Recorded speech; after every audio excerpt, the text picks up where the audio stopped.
Taylor not only mastered playing jazz, he became a skilled composer as well. I heard Dizzy Gillespie do something, and I just liked the bass line. So that gave me just something to work with.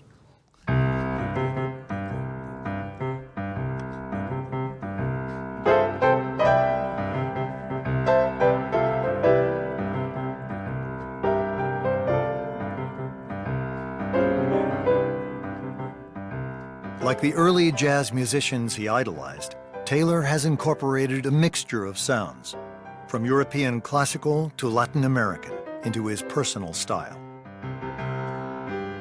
And he has shown that there is no single way to approach jazz music.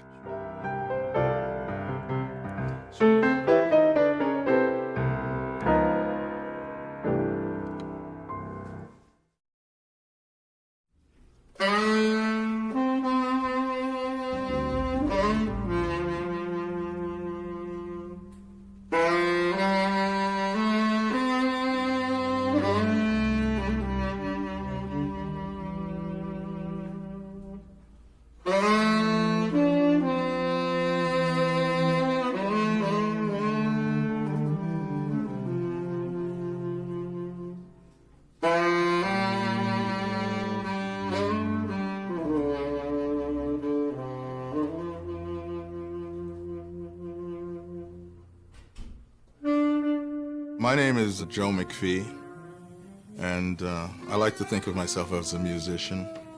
And someone once said to me, musician, muse, as in two words, musician, someone who makes magic with the muses, and I kind of like that. As McPhee plays, he experiments to find the right sounds to express what he's feeling. He never knows where the process will lead him.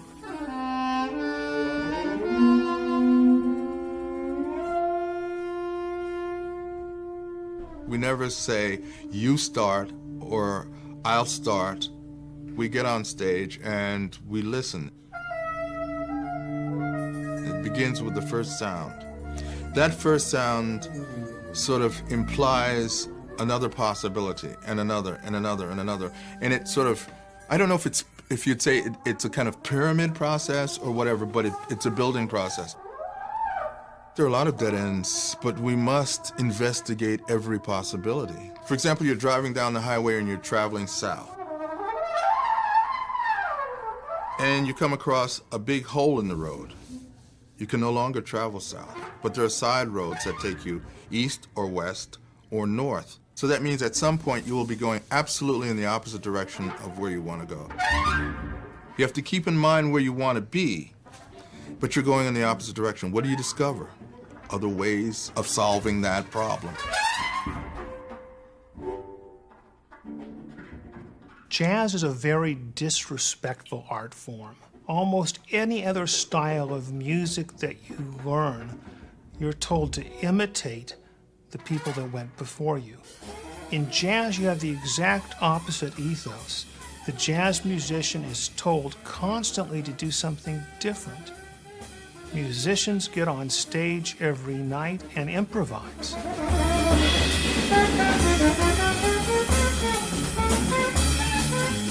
If you come to hear me play, you can love what I do or hate what I do, but you will not be indifferent to what I do.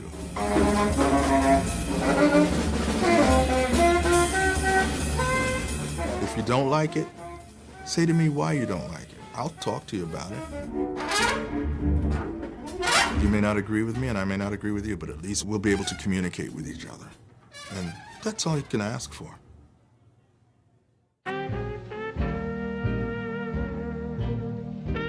Since jazz was first developed in New Orleans, countless musicians have tried to enliven it with their own ways of playing. But as early jazz progressed, musicians found that the city itself was becoming an obstacle to their art. Despite its multicultural history, New Orleans was embedded deep in the American South, where Jim Crow segregation ensured that blacks were treated as second-class citizens.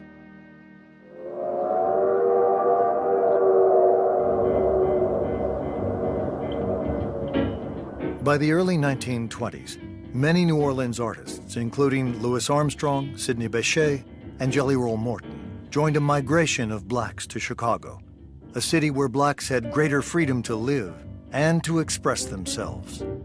You could hardly find a place in America better suited to jazz music in the 1920s than Chicago.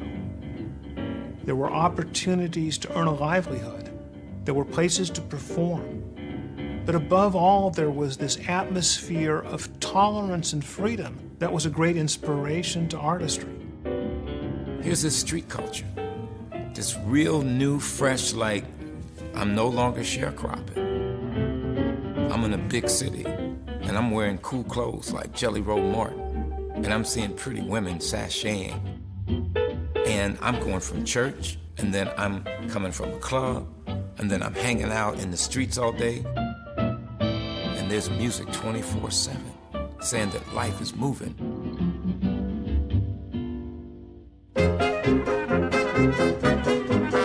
Jazz spread quickly in Chicago, where countless nightclubs emerged to meet the growing public demand. And Chicago offered jazz musicians another opportunity, not just to play their music, but to record it.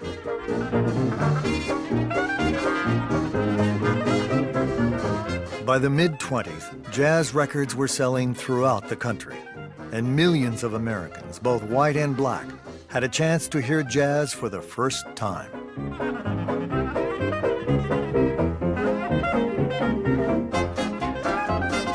I don't know what measure you would use to measure the rhythmic intensity or the excitement of jazz, but however you do it, it was off the charts. It was like a cook who had discovered new spices. All of a sudden, you've been eating this bland food all your life, and now someone puts a dish in front of you with all these exciting flavors that you've never had before. Well, jazz music was like that. It was serving up this musical dish to the American mainstream that they'd never heard before, and they liked it.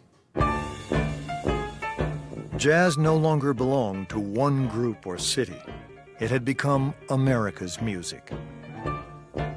As America's music, it flourished from the early to the mid-20th century and branched into a variety of different styles.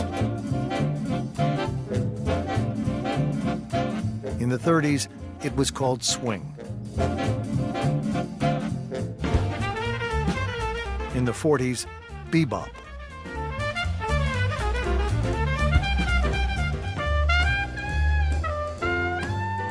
In the 50s, modern jazz.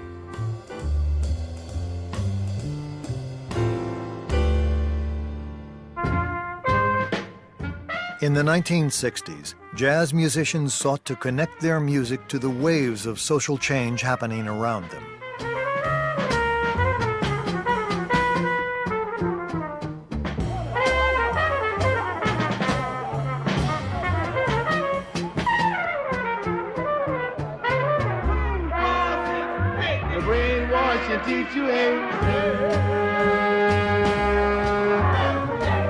As they had done since the earliest days, jazz musicians asserted their vision of jazz as a means of personal expression and a tool for freedom. In the development of jazz, we have a style called freedom music. And the freedom on the surface seems to be freedom from certain musical constraints. But freedom is a loaded word, particularly in an art form like jazz made by African Americans, the great underclass of our society. Freedom always means more than the notes that people are playing.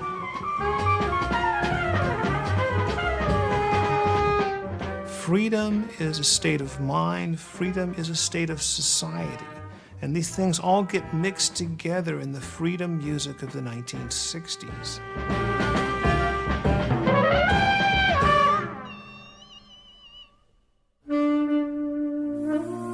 1968, when Martin Luther King was shot, I went with some friends.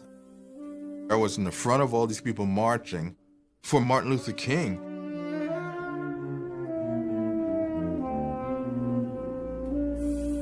My first opportunity to record my own music gave me a platform.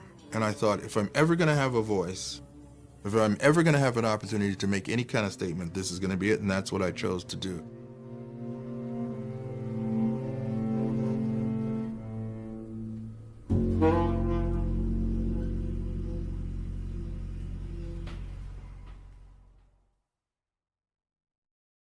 Tell me, what can I do? So baby, help me please.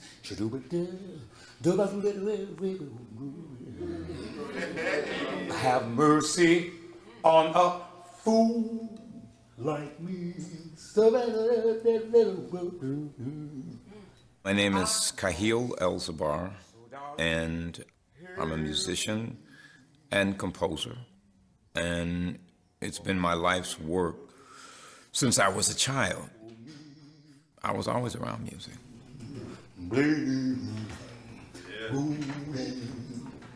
One of the fun things I used to do with my father was scat since I was a kid. You know, sitting in the car waiting for my mom someplace, because we were always waiting for my mom. He would take me through tunes. I was what they called LD, a learning disability student. So when he would do Scrapple the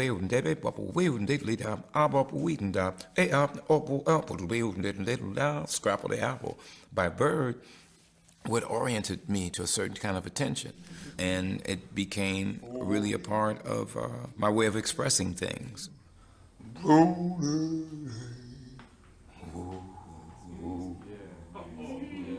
That's for y'all.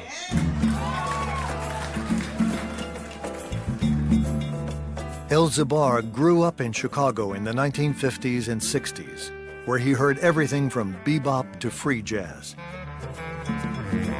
In 1969, he joined a growing movement of African Americans who were exploring their identities through their history and culture.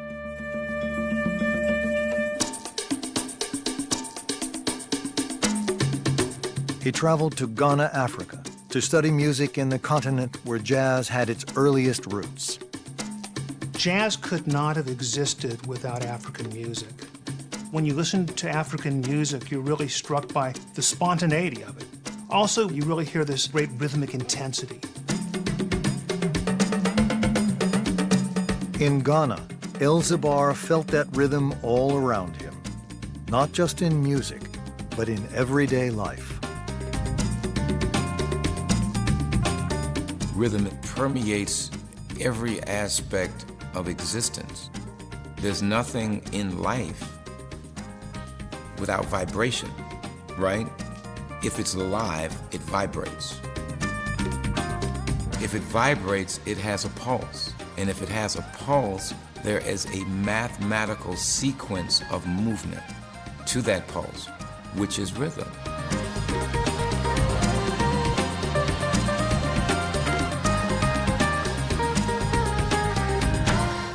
When I was in Ghana, when I went to school at the University of Ghana, I learned about the Yoruba language. And like, you know, if I said in Yoruba, Africa ni ilemi, and if I played, the rhythm is the syntax of what I'm speaking, Africa ni ilemi. Same thing. So then I said, well, how can I translate the syntax of language that I grew up with in that same way? How can I say, what's happening?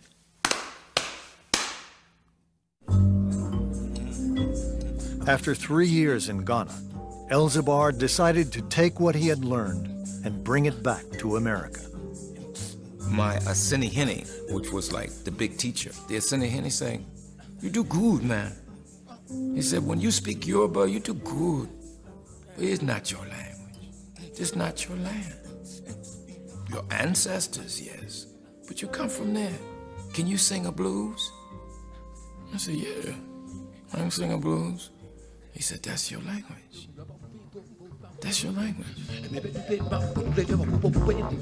So I said, well, how can I translate what I've learned of the Antumpan drum from Ghana? Now, how can I relate that to my trap drum? How can I place that in writing with a piano? How can I synthesize a sense of Africanness, which for me became, and my word is Afro-slick,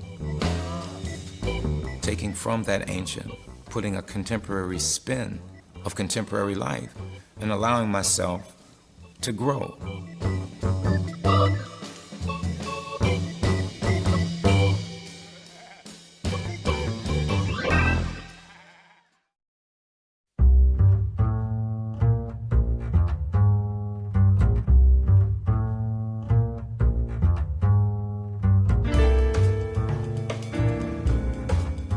Since its birth in America, jazz has grown and spread across the world.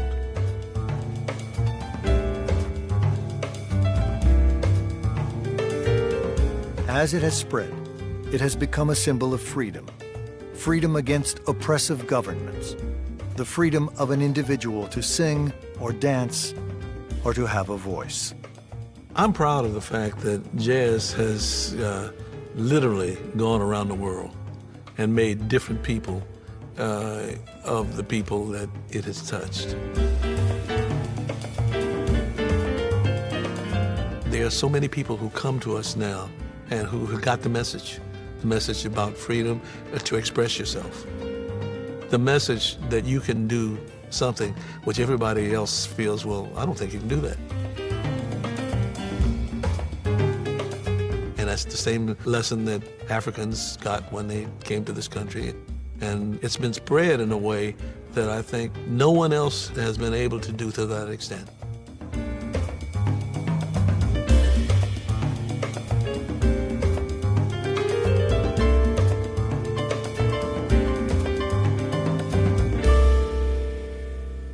I wrote a song called I Wish I Knew How It Would Feel to Be Free.